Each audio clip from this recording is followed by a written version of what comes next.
After the invention of the cotton gin, the threat of sale loomed larger than ever before, and laws were passed to keep slaves under a tighter watch. Some resisted by running away, others by stealing or refusing to work. A very few saw no other alternative but to take up arms. One was a slave named Gabriel, who stole a pig and was hauled into a courthouse outside Richmond, Virginia, in 1799. Gabriel was caught stealing a pig.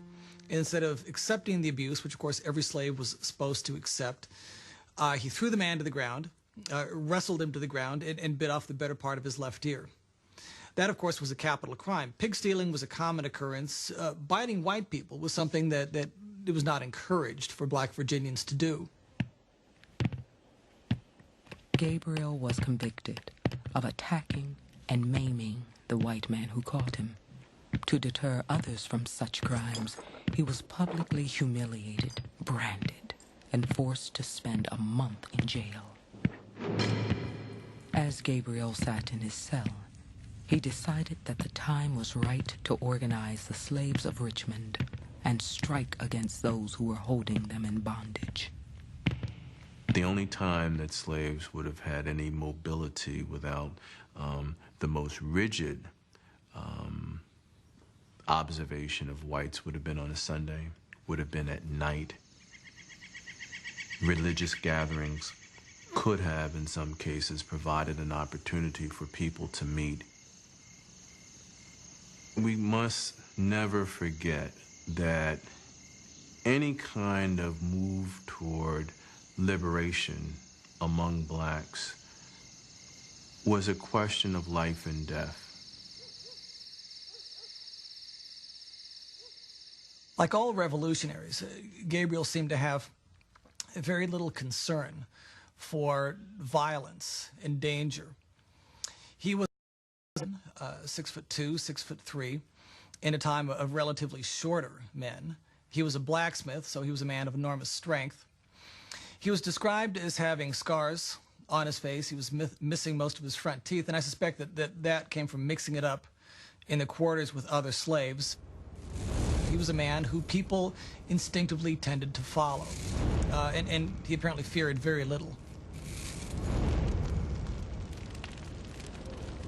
After his release, Gabriel began hammering out instruments of war, turning shovels into swords and molding bullets.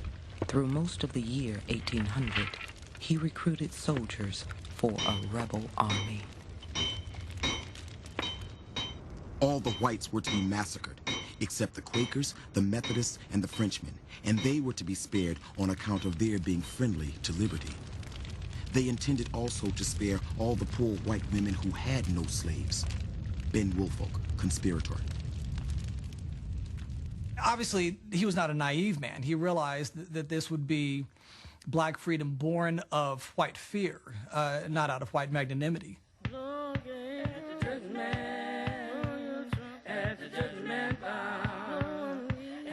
1,000 men was to be raised from Richmond, 600 from Ground Squirrel Bridge, and 400 from Goochland. The business of the insurrection had so far advanced that we were compelled, even if discovered, to go forward. Solomon, conspirator. Gabriel decided his troops would move at midnight on August 30th, 1800, carrying a flag with the motto, "Death or Liberty." We can imagine what it was like on that day in August in 1800, with scores of African Americans gathering on a Sunday to create this rebellion with picks and axe and knives and clubs, and what it must have been like for them, prepared to strike and yet unable to strike. That very evening, one observer wrote, there came on the most terrible thunderstorm accompanied with an enormous rain. Rivers swelled, roads and bridges washed away, And when it became clear that the business, as it was called, would be impossible in the storm, Gabriel tried to postpone the revolt. But before morning, the plot was betrayed by 2 slaves. What's phenomenal is how close it got. If the accounts and the inferences we can make about the numbers, that it lasted so long before any betrayal is quite extraordinary.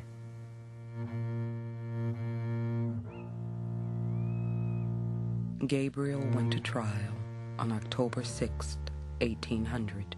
He refused to testify or to explain his actions, but one of the rebels did make a statement. I have nothing more to say in my defense than what General Washington would have had to offer had he been taken by the British and put to trial. I have adventured my life in endeavoring to obtain the liberty of my countrymen, and I am a willing sacrifice in their cause.